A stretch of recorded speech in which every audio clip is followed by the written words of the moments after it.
Masaktan niya lalamunan mo, nako. Ay, ako naman. Tama na. Ha? Uy. Tama na.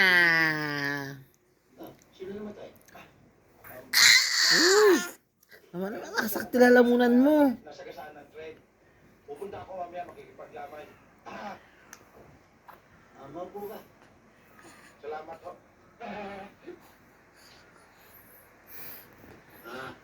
Sandra! Bakit, tay? Subukan ng short days, may bisita tayo.